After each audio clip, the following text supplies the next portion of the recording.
Hello everyone, Charles Watts here, the Arsenal correspondent at Goal, joining you on Wednesday. I was about to say it's match day, but I suppose technically it's not if you're watching it in the UK because it's 12:30 a.m. kickoff tonight. Arsenal versus Orlando City, so technically it's not actually match day.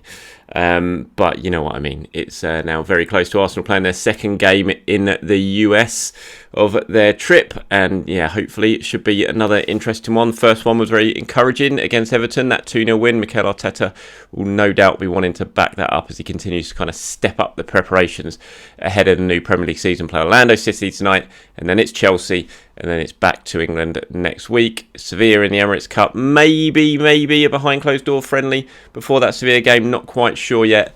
Possibility of that happening, then Sevilla, and then the big one, Crystal Palace versus Arsenal on the Friday night. I'm not even going to be here opening the Premier League season. I'm away on holiday, so I'm going to be disappearing for 2 weeks. But on the day of the Sevilla game, basically, so you're not going to hear from me. Apologies in advance, although some of you will probably be quite happy with that. So yeah, I've got another couple of weeks, then I'm off on holiday, and I miss the start of the season. Not ideal, I know, but kids, school holidays, it's impossible. I've got to do it, unfortunately. But anyway, you don't want to hear about that. You want to hear about Arsenal, and let's start with some transfer news, shall we? Zinchenko now very, very close. We're just basically waiting for announcement when it comes to Zinchenko. I mean, it's already been confirmed by Pep Guardiola that he's gone. Rodri as well, Man City staff and players have been talking about it. He flew yesterday from Man City's training base. Like I said in yesterday's video, Arsenal were really trying to get him out rather than having to fly him home, do medical over in England. They really wanted to keep him in America because it was easier. They were just trying to work out the logistics of getting him over to where Arsenal were in Orlando, and potentially him being able to do his medical there and then joining immediately up with the squad. They've managed to do that. He has flown to Orlando, and he's with the squad right now. So it just kind of depends. But you know what Arsenal like to do. By the time you're watching this video, they might have announced it, but you can never second guess Arsenal when it comes to transfer announcements. That it can drag on for ages, as you all know. I can't imagine it will with this one, just because Mikel's going to want him to play very, very quickly. I think tonight's game's probably going to come too early for him. I mean, I don't know, but I'd imagine it's going to come too early. But Mikel will certainly want him to play in the Chelsea game. And so he won't want to be waiting around for any sort of fancy transfer announcements or anything like that. He'll just want to get him signed with the squad and playing so that he can acclimatise as quickly as possible ahead of the new Premier League season. So I don't think this is one that's going to drag on for ages like we've seen with Gabriel Jesus, for example, where everyone's getting more and more frustrated. So yeah, we'll wait to see. But I mean, who knows? By the time you're watching this video, Arsenal might have announced it, but we'll just have to wait and see. I mean, Guardiola, like I said, he was talking about it. He said the good thing about Zinchenko, unlike Sterling and Jesus, they were allowed to actually give him a proper goodbye because it wasn't during the summer. He was with the squad over in the US on their pre-season tour when the deal was all done. They had a big goodbye dinner with the squad before he flew off to join up with Arsenal. Guardiola was talking about it, said, on behalf of the club, our gratitude for their efforts and how they behave on and off the pitch. It was nice yesterday with Alex because we could say goodbye properly. Unfortunately, with Raheem and Gabriel, we couldn't do it because it was the summertime. But yesterday over dinner, we could say goodbye to Alex and move him on to Arsenal. Nice. He was a hugely popular player at Manchester City, within the squad, within the staff. Zinchenko, everyone speaks so highly of him. Arsenal getting a very, very good character, a very good professional in Zinchenko. Rodri as well, talking about it, said Olex is not with us anymore. He's been a great teammate and as a great player. He deserves the best and we are going to miss him. This is football. We are happy for him. So he got a very nice goodbye there, Zinchenko, ahead of his move to Arsenal. Like I've said in previous videos, I think this is a fantastic signing for Arsenal as well. 30 million, I also think it's a very, very good deal for a player of his age, experience, quality. And I'm just intrigued to see in the first few games how we're going to see Zinchenko, where we're going to see him in this Arsenal team. It's going to be really interesting to see what Mikel Arteta has to say in any sort of announcement video and interview that he or Edu do as well about the sort of long-term vision for Zinchenko. I've seen lots of people on social media just presuming he's going to be left back and going to be cover for Kieran Tierney. I think he's certainly going to play plenty of games at left back, just because Kieran Tierney gets injured a lot. He's injured at the moment. But I very much think Zinchenko is coming in as a midfielder as well. And it's going to be really interesting when everyone's fit and available, who gets in this Arsenal team and where. Is it going to be a 4-3-3 with Partey at the base, Zinchenko and Odegaard as the kind of two number 8s, left-sided 8, Zinchenko, right-sided 8, Odegaard, and then Saka, Jesus, Martinelli, whoever in front of them? Is he just going to be left back cover? Where's Granit Xhaka going to fit? I'm intrigued as everyone else, and I can't wait to hear what Mikel's got to say and how this shapes up. Because when I watched Zinchenko, I've said it before on videos, so I am repeating myself, apologies, but I just remember that game against Scotland in the summer for Ukraine, and before that I wasn't quite sure about him, because just in my head I always thought him as a left back, and he was so good in that game. And we watch him on the ball and his ability on the ball, his ability to beat players, his passing, his technique. I mean, you listen to comments from people like Kyle Walker, for example, he puts him way ahead of De Bruyne when it comes to technique and his ability on the ball. I think he's very, very underestimated just how good a player he is. And yes, he's played an awful lot at left back, but even Guardiola says that's not his position. His position is higher up the pitch in midfield. He sees him as a number 8 type player as well. It's just because he's played so well at left back, and because City have been playing without a recognised left back, that's why he's filled in there more often than not. So, I really think we're going to see Zinchenko as a midfielder, but we'll have to wait and see. Like I said, I'm very, very interested in what Mikel has got to say and the sort of long-term vision he has for him in the squad. Very good addition, another experienced player, another winner, brings that winning mentality to the squad. Really looking forward to seeing how he gets on, and let me know what you guys think as well in the comments below. Okay, so there's lots of questions like what's going to be next after Zinchenko. It's, as usual, with the constant thirst of fans on social media for transfer news. It's like before one's even been signings been announced, every single reply you get is who we signing next. It's just the constant thirst for more and more signings. So everyone wants more shiny new toys, and it's going to be interesting to see what Arsenal do next. I think you got to look at the wingers. Got to have to be the priority, I would say. Now we saw they went pretty hard for Rafinha. Unfortunately, it didn't work out because of the money involved in Barcelona finding money and being able to sign him. Sorry, he scored in his debut for Barcelona last night.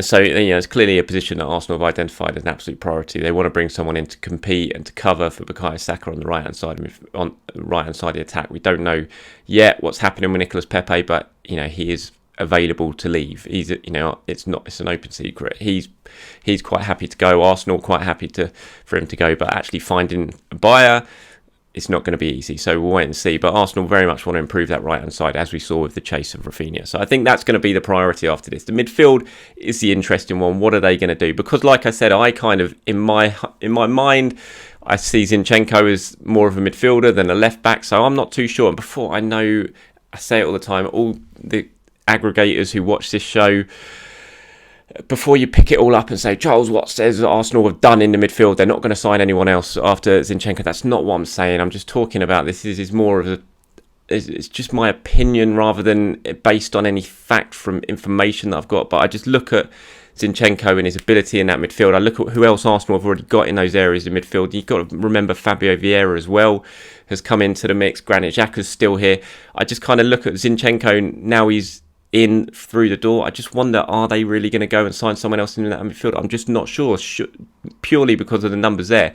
If someone goes for it before the end of the transfer window, which again you can never rule out, someone could come in with a massive bid for Granit Xhaka, and Arsenal were willing to let him go last summer, had a good offer arrived, maybe they'll let him go again this summer, and then if that happens, then they could move on, bring in another midfielder, Yuri Tielemans for example, who we know they've done loads of groundwork for. They've not pushed a button for him yet. And I'm just not, when you kind of look at it, are they going to go back in for Tielemans? It kind of feels like someone needs to go. But again, this is just me just talking. It's my opinion. So please, aggregators, don't just smash it all out there on your feeds and say, I'm saying this definitively. I'm not. This is just me talking with an opinion of what it is. I very much think the priority will have to be that right winger once Zinchenko's in. And you've got to remember, Arsenal already spent over 100 million now. This Zinchenko is going to take Arsenal to about 110, 150 million, I think, this summer. They've spent an awful lot of money and without any massive sales yet. and for the second window in a row, second summer in a window in a row, and it kind of feels that that can't go on forever and ever. They've got to start recouping some money before they keep smashing all these huge transfer fees everywhere. So it's going to be interesting to see what's next. But I think it's certainly, if you ask me right now, I'd just say that winger, because you look in all the positions, like I said, I mean, defence looks as long as no one leaves, defence looks pretty rock solid now in terms of numbers. You've got 4 centre-backs there with Saliba and Holding and Gabriel and White. You've got maybe right back is a bit of an issue, but there's numbers in the squad there. Yes, Tomiyasu is obviously number one. We know he's injury prone, but there is at the moment Cedric's still there. Even Ainsley Maitland-Niles, if he stays, can operate there. We don't know what's going on with Bellerin yet. I presume he's going to leave. At left back, you've got Tierney, you've got Zinchenko covering midfield. You've got Partey, Xhaka, El Neni for that sort of holding role. Ahead of that, you've got Zinchenko, Xhaka again, who can play that role as we saw last season. Vieira on that left side at 8 potentially. On the right side of 8, you've got Odegaard, Smith Rowe. Again, he can play on the left. You've got Vieira again, who can play there. So the numbers in all the positions look pretty well stocked at the moment. Left side of attack, Smith Rowe, Martinelli. Up front, Jesus, Nketiah, Martinelli. It's that right-sided one just feels like that's the main area now, which will probably end up being the priority after Zinchenko comes in, because at the moment it's just really Saka, Pepe. We know, as I've said, he's there, I know, but he could well be going. Vieira can potentially play there, but that feels like the position that's going to have to be the priority when Zinchenko comes through the door. So that's what I think is going to be next in the transfer window. Let me know what you guys think. Who would you want to see come in next if Arsenal are going to push out the boat and sign someone else in this transfer window? Who do you think? What position do you think should be the priority? Okay, so match day, like I said tonight, or kind of match day, you know what I mean, 12:30 p.m. kickoff, as I said. Going to be very interesting to see how Arsenal line up in this one. It's impossible. I know normally before match days I'll do my predicted 11 and stuff like that, but how on earth do you predict a pre-season friendly? It's just impossible. You look at the starting 11 in the last 2 games. I mean, from this point onwards, you would think Arteta is going to try and pick and certainly start with what he's got in his mind as pretty much his strongest 11 as we build towards that Crystal Palace game. They're going to try and get more minutes under their belt. There was lots of changes at half-time, again, at the weekend or whenever the Everton game was. Maybe they'll try and start getting a lot more of these players 60 minutes in the belt now. So you're going to be seeing, I imagine you're going to see a strong first half team, and then there will be plenty of changes in the second half, but it might be at the hour mark, the 70-minute mark, rather than the 45-minute mark. So I think we'll certainly see the likes of Saka, Jesus, Martinelli potentially starting in the first half up front, Partey, Xhaka, players like that. There's a couple of doubts. It looks like Smith Rowe is going to miss out. Saw Gunner blog, James McNicholas, who's over in Baltimore at the moment. He said that Smith Rowe's got a thigh problem at the moment. It looks like he's probably going to miss out. There's still no sign of Tomiyasu and Tierney in training, so it could be there'll be some changes at the fullback position. Cedric, you think, might well get a start, or someone like that.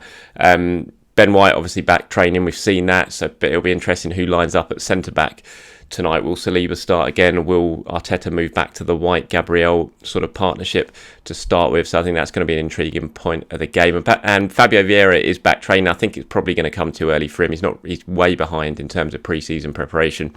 But good to see him back actually out on the grass with the ball at his feet.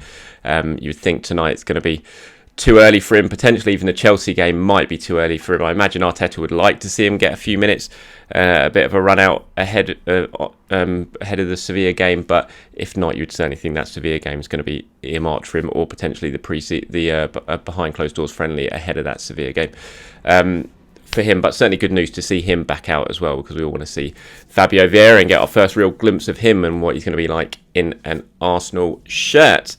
All right, that's about it for me. Thank you very much for watching. As always, I'm sure you saw it yesterday, but we're getting closer to Amazon All or Nothing. Arsenal's trailer came out yesterday. Quite an interesting trailer as well, featuring Mikel just going a bit nuts in the changing room.